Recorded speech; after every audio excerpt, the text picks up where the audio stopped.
जन सुनवाई में त्वरित निस्तारण, परिवादी को मौके पर ही रिफंड चेक जारी। आम जन की समस्याओं के त्वरित एवं पारदर्शी निस्तारण की दिशा में कोटा विकास प्राधिकरण द्वारा आज दिनांक 13 नवंबर 2025 को मंथन सभागार में जन सुनवाई का आयोजन किया गया।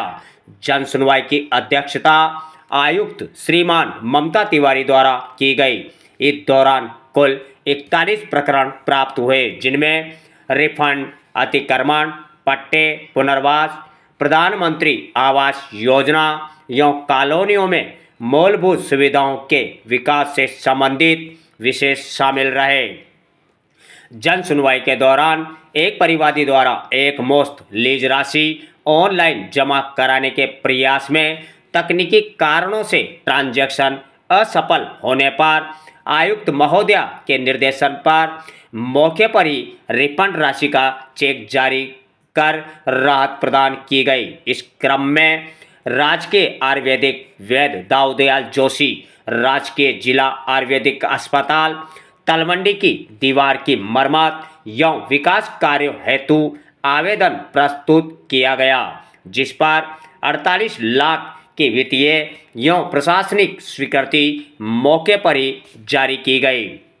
इस जन सुनवाई में कई प्रकरणों का मौके पर ही निस्तारण किया गया, जबकि शेष प्रकरणों में समय सीमा निर्धारित कर आगामी जन सुनवाई की तिथि तय की गई। आयुक्त महोदया ने संबंधित अधिकारियों को निर्देश दिए कि जिन प्रकरणों की अगली जन सुनवाई हेतु तिथि निर्धारित की गई, उनका निस्तारण अगली जन सुनवाई से पूर्व सुनिश्चित किए जाए। कोटा विकास प्राधिकरण द्वारा जन सुनवाई का आयोजन प्रत्येक माह के दूसरे एवं चौथे गुरुवार को प्रातः 11 बजे से दोपहर 1 बजे तक मंथन सभागार में नियमित रूप से किया जाता है।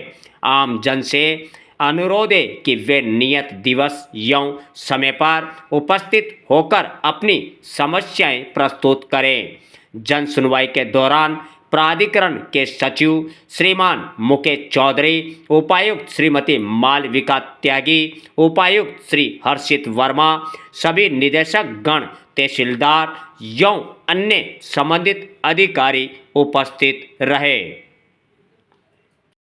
आज आपके चेहरे पे मुस्कान है और कहीं ना कहीं मुझे लगता है कि आज आपका कोई मामला है जिसका निस्तारण हुआ है। आपके हाथ में एक चेक और एक आदेश है, क्या है मामला, बताइए सर। मामला ये है कि मैंने लीज की एक मुश्त राशि जमा कराई थी, जो किसी कारणवश टेक्निकल इशू के कारण पैसे जमा नहीं हो पाए थे और वो खाते में जमा हो गए थे यूआईटी के। जी।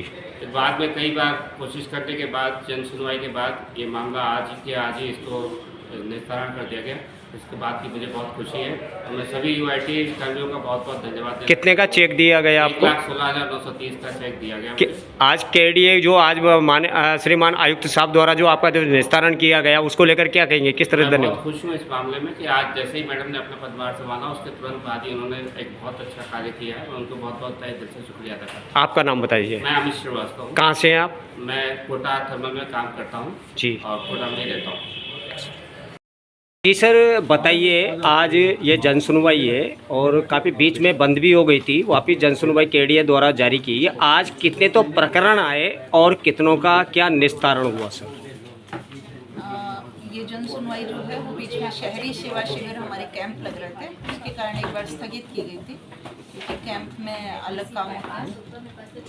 अब ये जन सुनवाई पुनः प्रारंभ कर दी गई है, जो हर एक महीने के दूसरे और चौथे गुरुवार को की जाएगी। आज हमारे पास 41 प्रकरण प्राप्त हुए, जिसमें हमने प्रयास किया कि कुछ प्रकरण यदि रिफंड इत्यादि के थे, जैसे 2 प्रकरण रिफंड के थे, तो उनका हम तत्काल डिस्पोजल करके और आज ही उनको रिफंड की राशि लौटा दें।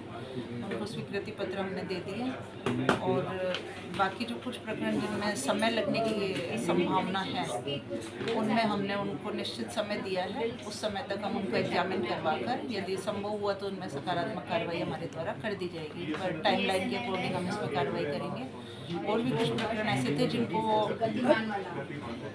दाऊदयाल जोशी जो हमारा आयुर्वेदिक अस्पताल है उसमें मरम्मत इत्यादि के कार्य का था, तो उसकी एंडएफ भी हाथों हाथ आज हमने जारी करवा दी, करीब 50 लाख रुपए की। तो उनका भी वो कार्य हमने साथ ही प्रारंभ करवा दिया। जैसे टैगोर नगर में मूलभूत सुविधाएं प्रारंभ करने का कार्य है, उसकी एंडएफ हम जल्दी जारी करवा कर वहाँ पर हम कार्य प्रारंभ करवा देंगे।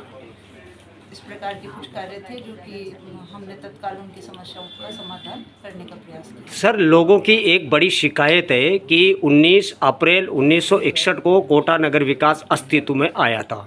1860 में पुलिस एक्ट बना। वकीलों के लिए, कर्मचारियों के लिए नगर विकास न्यास ने कई आवासीय योजना बनाई है, आम नागरिकों के लिए बनाई है, लेकिन आज तक पुलिस कर्मचारियों, पुलिस जवानों के लिए ऐसी कोई योजना नहीं लाई गई है। इस पे भी केडीए कोई ऐसा काम करे जिससे वो जवान जो हमारे लिए सुरक्षा के लिए तत्काल तैनात रहते हैं, तो उनको भी आवास लेने का कहीं ना कहीं उनके भी छत हो, ऐसा कोई काम करे सर केडीए। बिल्कुल आप संज्ञान में लाए हैं, इस पर हम वर्किंग करवा लेंगे। और आगे क्या रहेगा सर केडीए का? जैसे सफाई व्यवस्था है, कोटा में लगभग 3 से 4 लाख प्लॉट खाली पड़े हुए, बड़े बड़े गड्ढे हो रहे। पहले भी इस बात को रखा था कि उसमें 4 बच्चे मर चुके हैं। आज इस पर जन सुनवाई में भी कुछ 2-3 प्रकरण ऐसे आए हैं जिस पर हमने विशेष रूप से संज्ञान लिया है, क्योंकि ये हर एक साल दुर्घटनाओं का कारण बनते हैं और निश्चित तौर पर आपको आगे आने वाले समय में कुछ सख्त कार्रवाइयाँ जैसे आवंटन निरस्तीकरण जैसी कार्रवाइयाँ आपको देखने को मिलेंगी, जिससे बाकी सब पर भी लगाम लग सके। नॉर्दर्न बाईपास को लेकर भी लंबे समय से मामला अटका हुआ है सर, तो उसको लेकर क्या केडीए आगे क्या करे, क्योंकि उसमें काफ़ी सरकार का जो प्रोजेक्ट है वो रुका हुआ है सर। उसको भी हम एग्जामिन करवा लेंगे। ये जो भी हमारी फाइल्स पर होगा उसको हम एग्जामिन करवाकर जो भी नियमानुसार होगा शीघ्र ही कर देंगे। अतिक्रमण और अन्य चीज़ों को लेकर आम जन को क्या संदेश देना चाहते हैं सर? अतिक्रमण पर अभी भी हमारी कार्रवाइयाँ चल रही हैं और मैं समझ जनता से भी यही अपील करना चाहूँगी कि जो हमारा निश्चित क्षेत्र है उसी में ही हम रहें, अतिक्रमण नहीं करें, क्योंकि अतिक्रमण केडीए द्वारा या निगम के द्वारा जब भी हटाया जाएगा तो उनका निर्माण है वो भी हमारे द्वारा तोड़ा जाएगा। तो सभी अपने अपने जो बिल्डिंग लाइन है उसमें रहें, क्योंकि हमारे द्वारा शीघ्र ही बहुत सारी कार्रवाइयाँ, अभी भी अतिक्रमण निरोधक कार्रवाइयाँ चल रही है और जल्दी हम और भी कार्रवाइयाँ करेंगे। साथ ही जिसको भी अपनी आवासीय कॉलोनी लानी है वो केडीए से अप्रूव करवा कर ही वो कॉलोनियाँ लाएँ, क्योंकि अन्यथा उन पर भी हमारा जो कार्रवाइयाँ हैं वो जल्दी ही आपको बहुत सारी देखने को मिलेगी। सर, अखबार में खबर पड़ी कि कई सारे पट्टे फर्जी बन गए, यानी उसको लेकर केडीए क्या कार्रवाई कर रहा है सर?